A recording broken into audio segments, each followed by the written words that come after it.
Hello, my name is Robert Magner, and the topic that I'm going to be presenting on is Guidance, Navigation, and Control, or GNC, for Agile Small Spacecraft with Articulating Solar Arrays.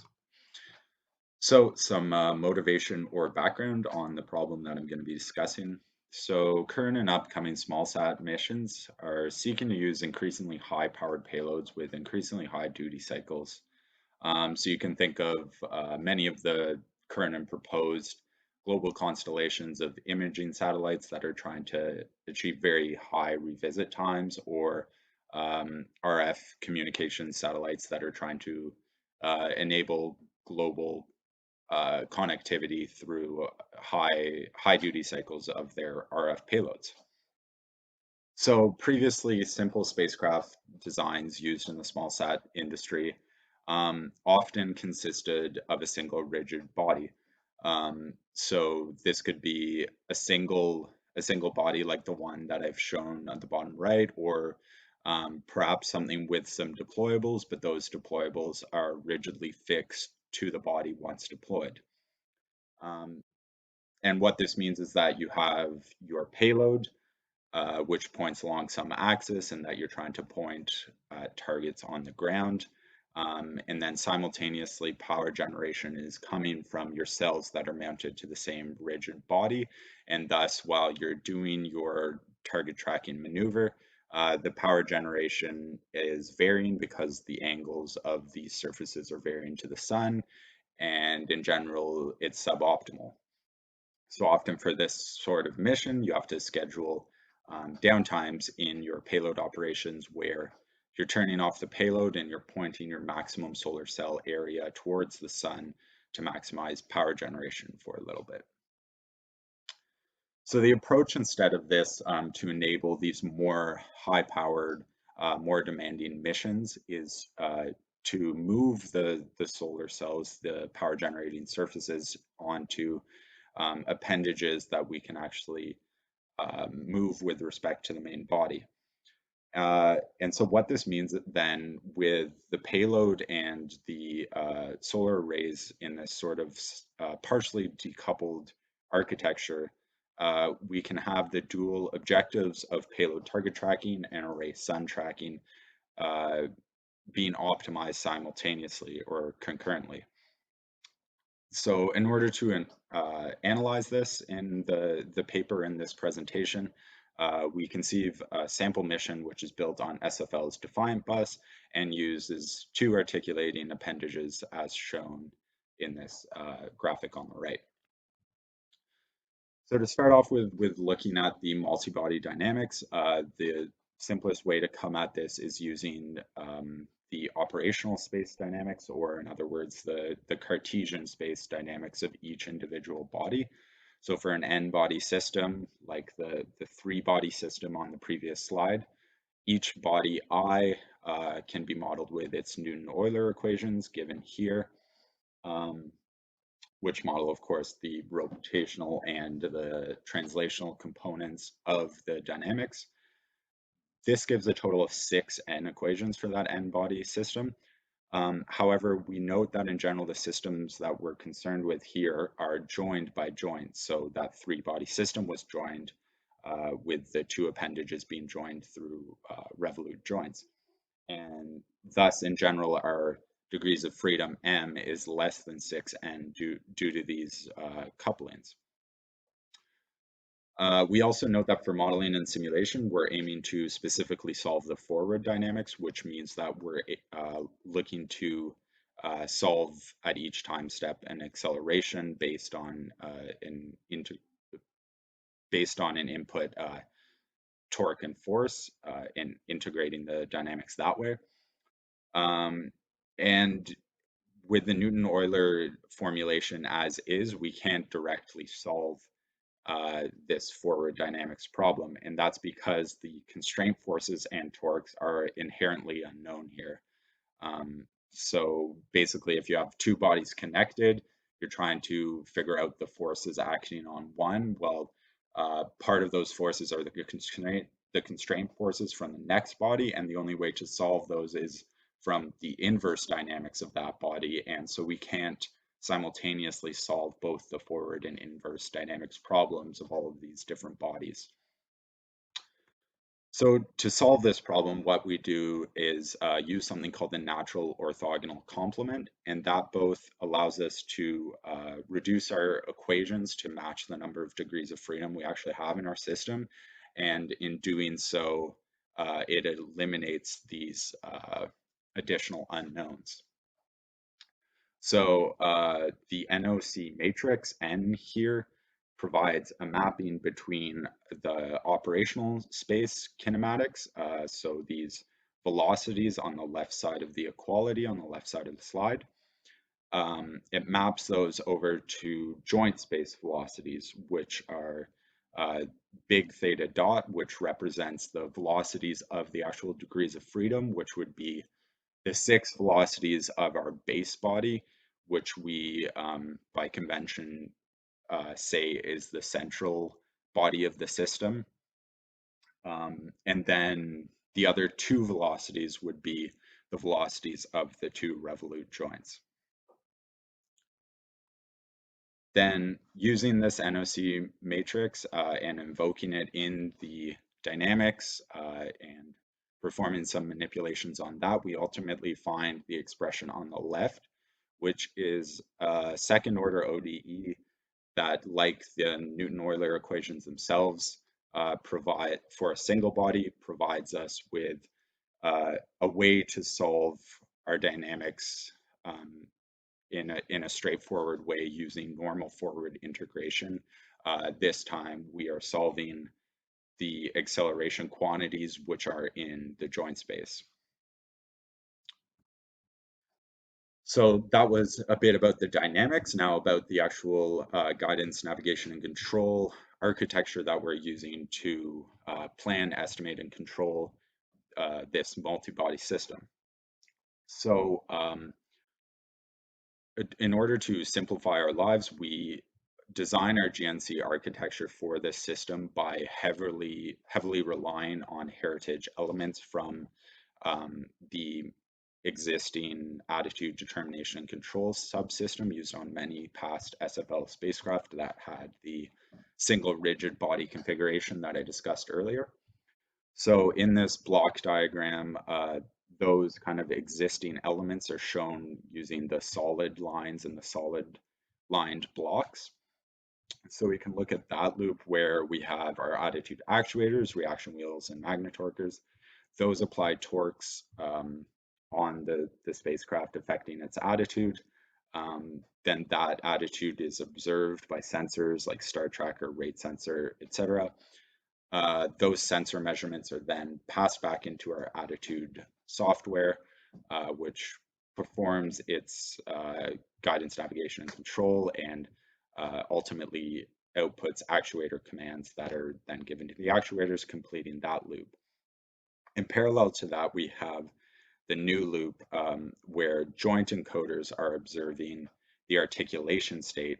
That's passed into the articulation GNC algorithms, and those output actuator commands to the joint motors in that case. And I should say too that those articulation GNC algorithms are informed by a body sun vector estimate that comes from the attitude determination as the primary guidance objective for those is sun tracking. Then, of course, because of the coupling of these two loops, our articulation, the dynamics, as I explained previously, are coupled in this multi-body system. And so the articulation state that we observe is then passed to some additional algorithms that provide compensation for the effect of the articulation on the attitude. And those provide some updates into the main ADCS algorithms in order to better inform those actuator commands. So the main objective of our articulation GNC, like I said, is sun tracking. So we have these appendages that have solar cells on them, and we're trying to point the normal of those cells as close to the sun as possible. The way that we enable this simultaneously with our payload goals in the configuration of our sample defined bus, we basically have our payload along the negative Z body axis. So say that's our imager. In this graphic on the right, we see that that imager is pointed at a target. The operation, the concept of operations that we consider here basically has us always performing some type of target track. As one target goes out of view over the horizon, we immediately perform a slew to transition to the next target and acquire that target whether or not it's in view yet. So with the negative Z pointed at our target, we then actively control the role of our attitude about that Z axis such that we are bringing the Y axis constrained close to the sun. So basically what this does is, as we see again in this graphic, with the y-axis constrained towards the sun, we put the sun on the body YZ plane. Then with our appendage that is articulated about the x-axis, we can bring those panel normals arbitrarily close to the sun in order to maximize power generation. So now just some simulation results that are performed in SFL's in-house simulation environment that's augmented with the multi-body dynamics that I discussed previously. So first off, in terms of the attitude pointing performance, on the top plot, we see the body rate magnitude. So this kind of shows the operational profile that we're doing. So the gray boxes show when we're actually performing a payload operation. So say we're capturing images with our imager or downlinking data through a payload antenna. And so that's when we're passing over into target and we see these ramp up and then ramp down of body rate magnitude. We see in the third observation that's getting up to about 1 degree per second during that target tracking maneuver. Then immediately after one target goes out of view, we're then performing the transition slew, and we see those are our highest body rates. We're performing slews at rates up to about 1.5 degrees per second or so. And then if we look at the bottom plot, we see, of course, during these high rate transition maneuvers, that's when we're inducing the highest pointing error. But of course, this isn't when we're capturing an image or doing a payload observation, so we aren't overly concerned with this. And we're able to bring that error down and settle on the next target within about a minute or two. So these targets could actually be placed a lot closer with and maintaining the same level of performance.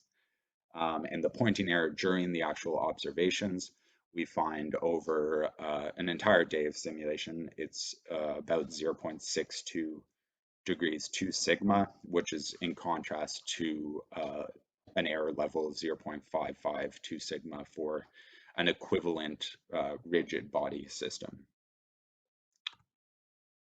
So then for the same period, here are the results associated with the articulation. So on the top plot, we see the articulation angle, so the rotation of that appendage with respect to the bus. The dotted line would be the desired profile to track the sun, or at least the projection of the sun onto the YZ plane perfectly.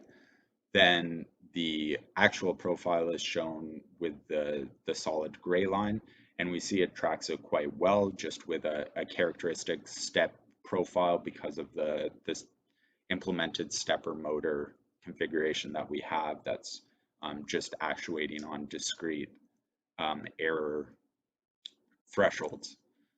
And then on the bottom, we have the error that's associated with that. So as we see, the solid line is just the control error, which is the desired minus the actual articulation angles, which, as you can see, stays quite low aside from those characteristic steps.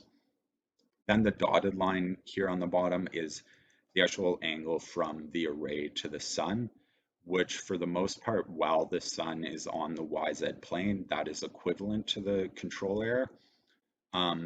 But when the sun goes off of the YZ plane at all, then you're inducing an extra element into that overall angle, which is the out of plane element. And so specifically, we see at certain periods, like, for example, just after 3,000 seconds there, we see a large spike in that array to sun angle. And that would just be because we're performing those rapid slew maneuvers to transition between targets. And that slew maneuver is just computed as an optimal maneuver that brings us from point A to point B and doesn't necessarily adhere to the sun constraint. But we aren't overly concerned by that because it's a very short period of time overall in the power generation scheme of things.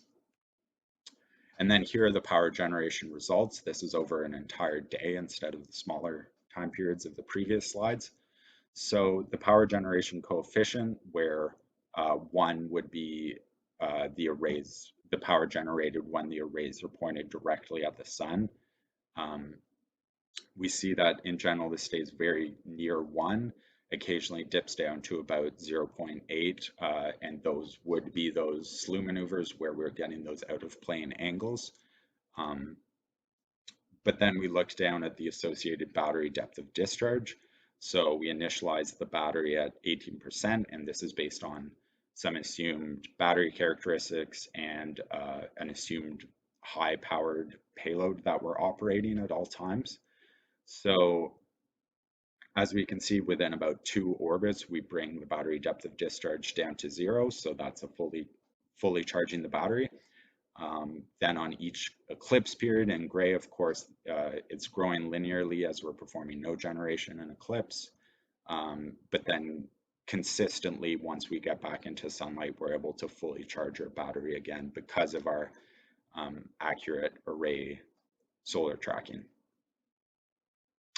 So in conclusion, in this presentation, we've presented a multi-body spacecraft architecture, which partially decouples the payload and arrays, allowing us to optimize their respective objectives, which are pointing the payload at a target and pointing the arrays towards the sun concurrently. The GNC system here performs agile attitude maneuvers, tracking Earth-fixed targets with our payload with an accuracy of 0.62 degrees 2 sigma with respect to 0.55 degrees 2 sigma for the equivalent single body system. And finally, while doing those attitude tracking maneuvers, the sun tracking articulation tracks the sun with a sufficient degree of accuracy to maintain that very high power generation that we need to enable a high powered payload throughout its operations. Thank you.